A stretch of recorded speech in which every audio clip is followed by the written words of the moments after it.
As we begin to transition into the regular season, it's become obvious that quite a few teams still have some pretty major pain points at quarterback that sooner or later need to be worked out. Mindset doesn't change at all. You come in, you're going to compete. And that's my mindset. I'm here to play football. And, whatever happens, happens.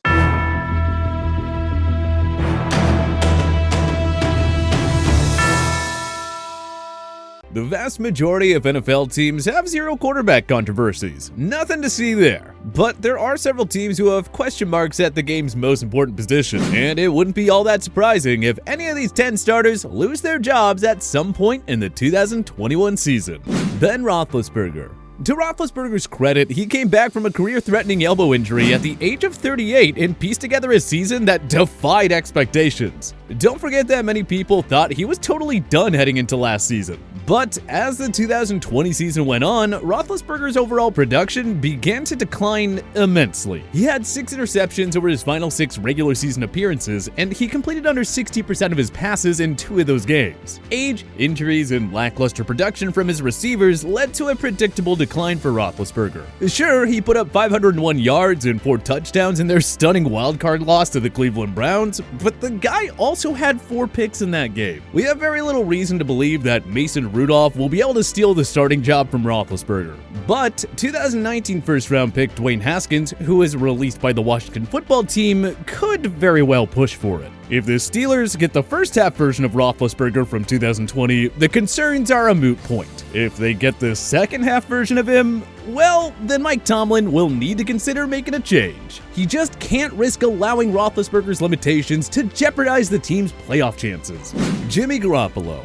It was pretty obvious from day one of the offseason that the San Francisco 49ers would look at a quarterback upgrade. Jimmy Garoppolo is a good quarterback, but not a great one, and the team just can't rely on him to stay healthy anymore. Yeah, the 49ers were oh so close to winning Super Bowl 54 with Garoppolo, and the team could have made the playoffs in 2020 if he didn't miss 10 games. But let's be real here. A ton of quarterbacks can shine in Kyle Shanahan's offense. The 49ers wouldn't outright admit it, but the beginning of the end of Jimmy G and San Fran began after the team acquired the number 3 pick in a blockbuster trade with the Miami Dolphins. With that pick, the Niners took North Dakota State quarterback Trey Lance, and not Mac Jones like many had assumed. At any rate, Lance has the world-class athleticism and mobility to be an absolute star in Shanahan's system. Of course, Garoppolo will open the season as the starter. It's now on him to stay healthy and produce consistently. This is a team that is built to win now. They're ready to compete for Super Bowls again. If Garoppolo's limitations as a passer hold back the offense, or if he gets injured again, his final season in San Fran will likely end with him watching Lance from the bench. Kirk Cousins. In case you missed it, the Minnesota Vikings used the number 66 selection on Texas A&M quarterback Kellen Mond. That tells us quite a bit. The Vikings had several other major needs, especially all over their defense, and yet they were content using a 3rd-round pick on a quarterback, even though they have a solid option in Cousins. Cousins gets a lot of hate despite his strong statistical numbers, and with an improved offensive line in front of him, 2021 could totally mark his best season yet. But the Mond selection is a clear signal that many expects more from Cousins. They're obviously looking for him to be great. They want more wins against quality opponents. They want to go on a deep playoff run. They don't want to be a one-and-done playoff team, and the Vikings obviously love what they see in Mond. They clearly think he's ready to start in the very near future. So if Cousins theoretically got off to a miserable start, well, head coach Mike Zimmer, who enters 2021 on the hot seat, might have no choice but to give his rookie a shot.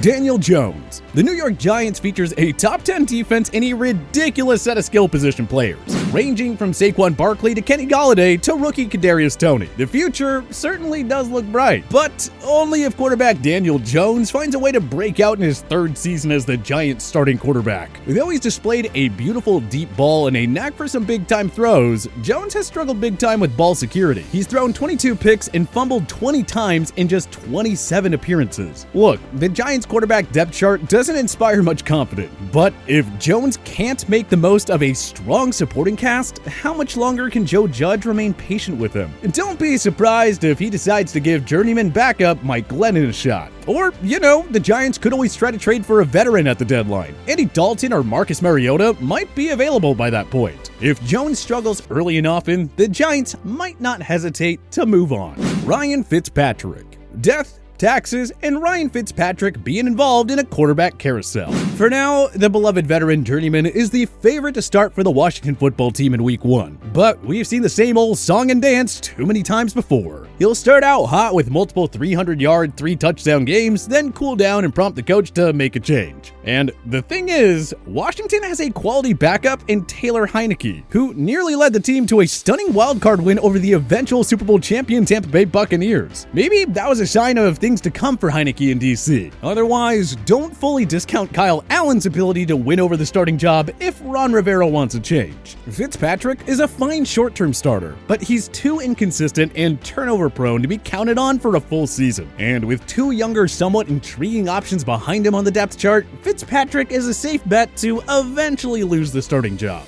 That's at least what history tells us. Drew Lock.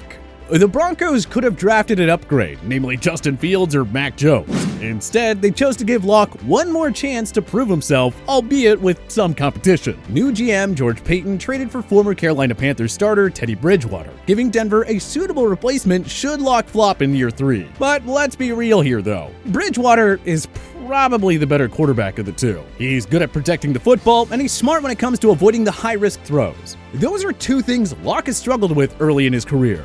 Bridgewater would be a nice fit on a Denver team that will be largely carried by its star-studded defense and strong rushing game. But the Broncos just don't want to give up on Locke. Their patience with the 2018 second-rounder is wearing thin, though. This team has the pieces in place to compete for a playoff spot. If Locke's accuracy and turnover woes continue, the Broncos will have an easy choice to bench him and favor Bridgewater. It may only take 1 or 2 bad outings for it to happen.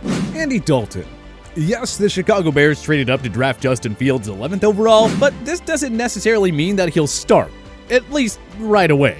The Bears won't want to rush Fields into the NFL, and they probably didn't give Dalton a $10 million deal to hold a clipboard from day one. It's his starting job to lose for the time being. That said, it really only feels like a matter of time until Fields gets the keys to the starting duties. Dalton, at this phase of his career, isn't a full-time starter. He was terribly inconsistent on a star-studded Dallas Cowboys offense last year. So how can we expect him to play at a higher level on a less talented Chicago unit? Allen Robinson and David Montgomery are quality playmakers to work with, sure, but those two alone won't help Dalton turn back the clock to his Pro Bowl days with the Cincinnati Bengals. The NFC North is very winnable for the Bears. They sacrificed a lot to move up for Fields. Even if he doesn't open 2021 as the starter, you can bet he'll get a good amount of playing time in his rookie year. Dalton will really have to surpass expectations to hold the starting role throughout the season, but there's really no reason for us to think that'll happen. It'll be Justin Fields' time before you know it. Jameis Winston. With Drew Brees retired, the Saints face a major question mark at quarterback for the first time since the 2005 season. The hopeful solution? 2015 first overall pick, Jameis Winston. Surprisingly, Winston saw very little action in 2020, even though Brees missed 4 games and was greatly limited because of several injuries. If the Saints started Winston in the postseason, who knows how far they could have gone? At any rate, let's not forget that Winston is just 2 seasons removed from leading the NFL in passing yards. Sean Payton, one of the greatest offensive-minded coaches ever, will have to help Winston cut down on those high turnover numbers we saw in Tampa Bay. Winston is working with a stacked supporting cast that includes a top-notch offensive line with Michael Thomas and Alvin Kamara as his top 2 playmakers. Despite the large number of notable departures this offseason, the Saints remain in win-now mode. If Winston isn't capable of leading the offense, Payton will not hesitate to go back to gadget weapon Taysom Hill. This guy won 3 of his 4 starts in 2020 after all. Yes, we all have doubts about Hill being a long-term option at quarterback. But if Winston's turning over the ball like we've seen him do in the past, Payton will be happy to go back to Hill, who proved last season that he can get the job done when needed. Derek Carr. Carr's efforts helped a largely flawed Las Vegas Raiders team stay in the playoff race last season. It's not his fault that the defense has been so awful, but at some point the Raiders higher-ups will have to decide when mediocrity as a team is no longer acceptable. And usually, when drastic changes are made, the quarterback position is among them. Carr put together a strong 2020 season, but regression feels inevitable thanks to the team losing 3 key starters on the O-line. If the pass protection gets worse for Carr, how will he manage to hold down the fort? And how will he keep the Raiders in the playoff race? It just feels like a giant mess waiting to happen. Not to mention that backup Marcus Mariota looked very good in the brief action he saw last year. Might John Gruden's frustrations lead him to giving Mariota a chance for once? We wouldn't fully discount it. Mariota's dual threat style would add another element to the Raiders offense, and if the O-line is as bad as it looks on paper, it would sure help to have a mobile quarterback like Mariota in there. Just a thought. This isn't to say that Carr will definitely lose his starting job, but don't be surprised if it happens. There are a ton of Raiders players and staffers entering a make-or-break year, and the team may have no choice but to change things up mid-season if things don't start out so well. But only time will tell. Cam Newton. Many were surprised when the New England Patriots brought back Newton on a 1-year deal, given his inconsistent production in 2020. But we all know to never question Bill Belichick, who spent insane money to upgrade the supporting cast for Cam. Newton was able to keep the starting job last season because Jarrett Stidham was very unimpressive in the limited action he saw. But Cam's not the undisputed starter anymore. The Patriots drafted Mac Jones with the number 15 selection. Jones won't start in week 1, but he doesn't need much grooming. The guy can step in at any point if needed, really. In Newton's defense, he had by far the worst group of pass catchers in 2020. Now that Belichick has added a plethora of playmakers to help him, there won't be any more excuses. Newton will have to play at near Pro Bowl level if he wants to keep his starting job, because the Patriots are built to win in 2021. They cannot be held back again by inconsistent quarterback play. We all know that Jones is the long-term answer in Foxborough, but for now, the starting job is Newton's to lose. His play early on will determine whether he finishes the season as a starter or if he's riding the pine by December. But what starting quarterback do you think will most likely lose his job in 2021? Join us in the comment section below. If you like this video and learned a thing or two, clicking the like button helps out a ton. And hey, we appreciate it. If this is your first time coming around to TPS though, subscribing is a great idea because we put out videos like this every single day. But as always, thanks for watching and we'll see you guys next time.